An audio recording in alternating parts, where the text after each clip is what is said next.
This week, he took on Democrats and Republicans in his Tea Party response to the president's State of the Union address. Here with his critique of both parties is Senator Rand Paul of Kentucky. And Senator, welcome back to Fox News Sunday. Good morning.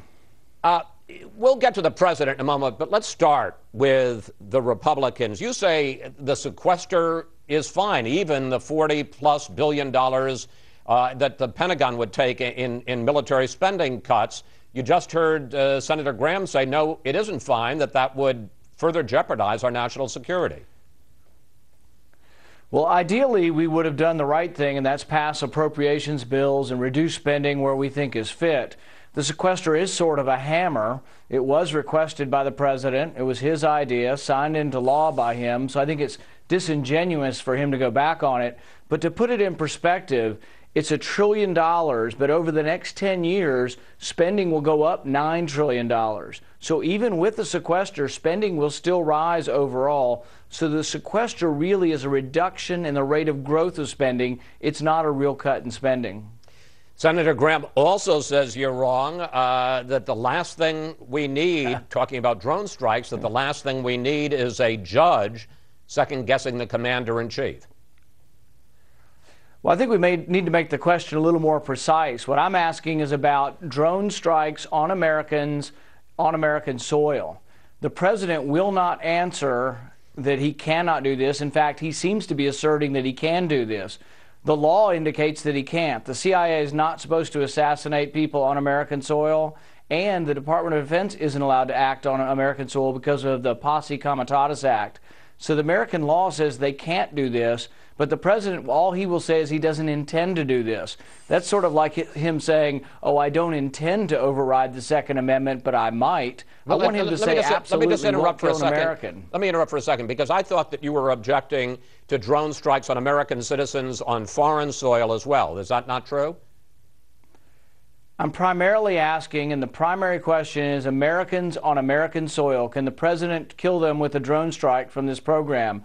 It's blatantly illegal, and I would think most Americans would want to have their day in court. And so I disagree with Senator Graham. If you live in America, you ought to get your day in court before a Hellfire missile comes down on your house. But I'm confused, sir. Why would we need a drone strike? I mean, the reason for drone strikes is because we don't have people on the ground. If we knew where an al-Qaeda operative was, American or foreign, on U.S. soil, wouldn't we just go catch him?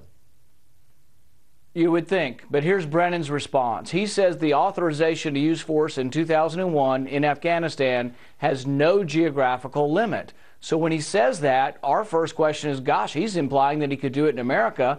So we send him a written question. Senator Wyden asks him a verbal question. Can you kill an American on American soil? He won't answer. The president has now answered and says, I don't intend to do so. Well, that's pretty weak. I want him to say absolutely he will not kill Americans on American soil, because we do strikes overseas that are sometimes not even targeted to an individual. We see a caravan coming out of a place we think people don't like America, and we strike a train of vehicles without even knowing who they are. But with Americans overseas, I also do have some objection in the sense that I would try them for treason. Al-Awlaki was known, and it was published that he was on a target list for months and months. He could have been tried in a federal court for treason. He had denounced America, and in all likelihood, he would have been swiftly convicted. His son, though, was never tried. We killed his 16-year-old son, and I don't think that that was appropriate. His son was never even accused of terrorism. The government won't even admit that it was a mistake or an error, whatever it was.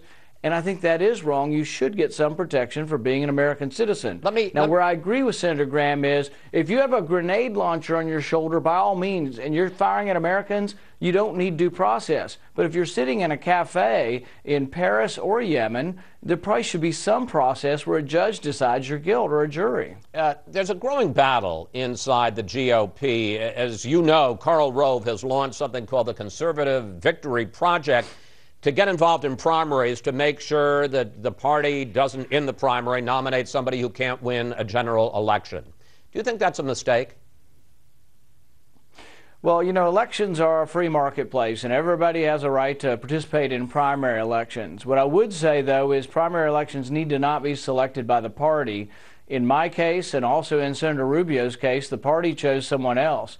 In Senator Rubio's case, they chose someone who's now a Democrat, so it wasn't really a very good choice. So what I would say is let's have healthy primaries. If people want to contribute on all sides, let people make voluntary contributions, and we'll see which way it goes. But I think competitive primaries, you end up getting a good candidate typically. All right, let's turn to the president's agenda. What's wrong with the idea that the president laid out in the State of the Union that, yes, at this time, particularly when we have such a weak recovery, we need to spend more money? He calls it investment on education, on infrastructure, on research, especially when Mr. Obama says if you make cuts in other places, we won't add, his words, a dime to the deficit. Yeah, he said that about 20 times in the last 4 years. Meanwhile, he added $6 trillion to the debt. I think it's really disingenuous. He said in his speech that he's reduced the debt by $2 trillion. Well, he added $6 trillion. That means because he didn't add $8 trillion, he's reduced it by $2 trillion? That's absurd. He listed about 50 new programs and says, oh, they're not going to cost you anything. We're going to squeeze this money out of the rich. The problem is whenever he tries to squeeze more money out of the economy, he's slowing it down. We slowed down in the fourth quarter, and it's not because government spending's going down. Government spending is still going apace. We still have plenty of government spending. In fact, we spent more in the fourth quarter last year than we did in the third quarter, and we spent more than we did in the previous year. We've never had a real cut in spending in recent history. So I think he's flat out wrong. But as a matter, whether it's right or wrong, and this often doesn't have anything to do with politics, as a matter of practical politics, isn't the president putting the Republican Party in the same spot he successfully put you in during the campaign? He's defending the middle class, and you guys are protecting tax breaks for the wealthy. Right, and that's empty and false rhetoric. So it's our job to explain to the American people that big government doesn't help the poor. Big government creates massive debt, which causes your prices to rise, your gas price going up. If you make $20,000 a year and have 2 kids, you're poor. And when your gas prices go from $3.20 to $3.80, that's President Obama doing that with big government and his debt. If you're a senior citizen trying to save money when your savings is sapped and you get no cost of living increase, that's President Obama doing that to your prices because his massive debt causes prices to rise. Let's turn to immigration, because you talked about that in your official response on Tuesday. Here's what you said. We must be the party who sees immigrants as assets, not liabilities. We must be the party that says, if you want to work, if you want to be an American, we welcome you.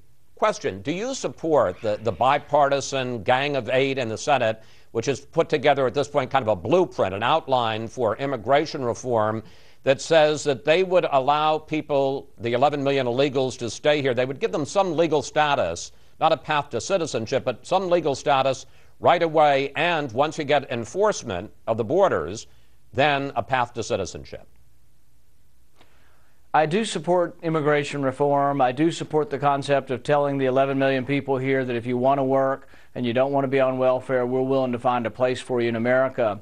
As far as the bipartisan proposal, I'll support it on one condition, and that's that we have a report that says the border is being secured, but that report comes back and is voted on Congress. And this is my idea that I've been promoting, and it will be an amendment or a substitute for their bill, is that each year over a 5 or 6 year period, we have to have a report by an investigator general from the GAO that comes back and says the border is secure.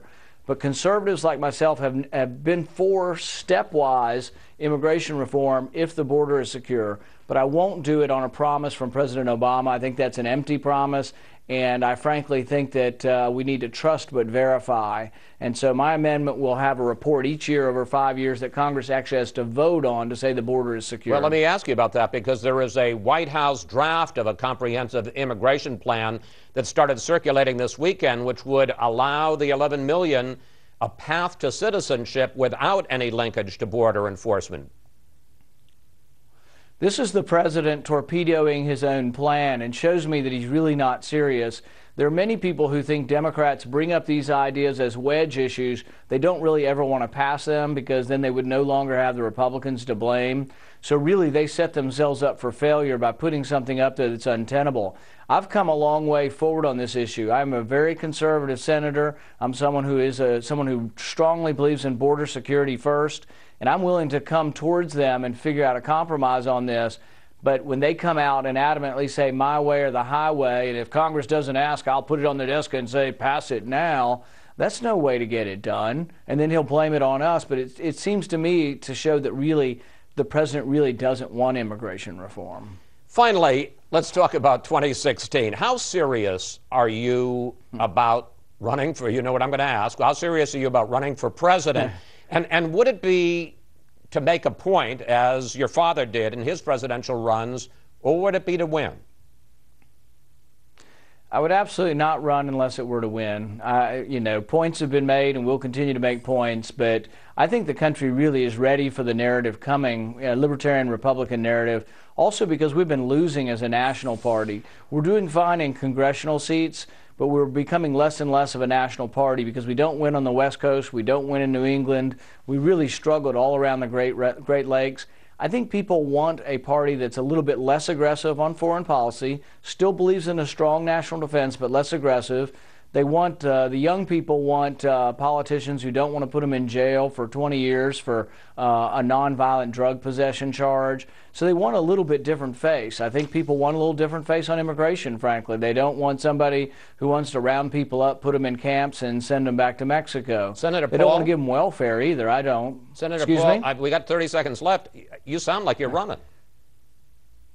We won't make a decision until 2014, but I think I do want the party to become a national party again and not lose sight of how we grow as a party. So I will continue in that vein for a couple of years and then we'll decide. Senator Paul, thank you. Thanks for coming in. Always good to talk with you. Thank you.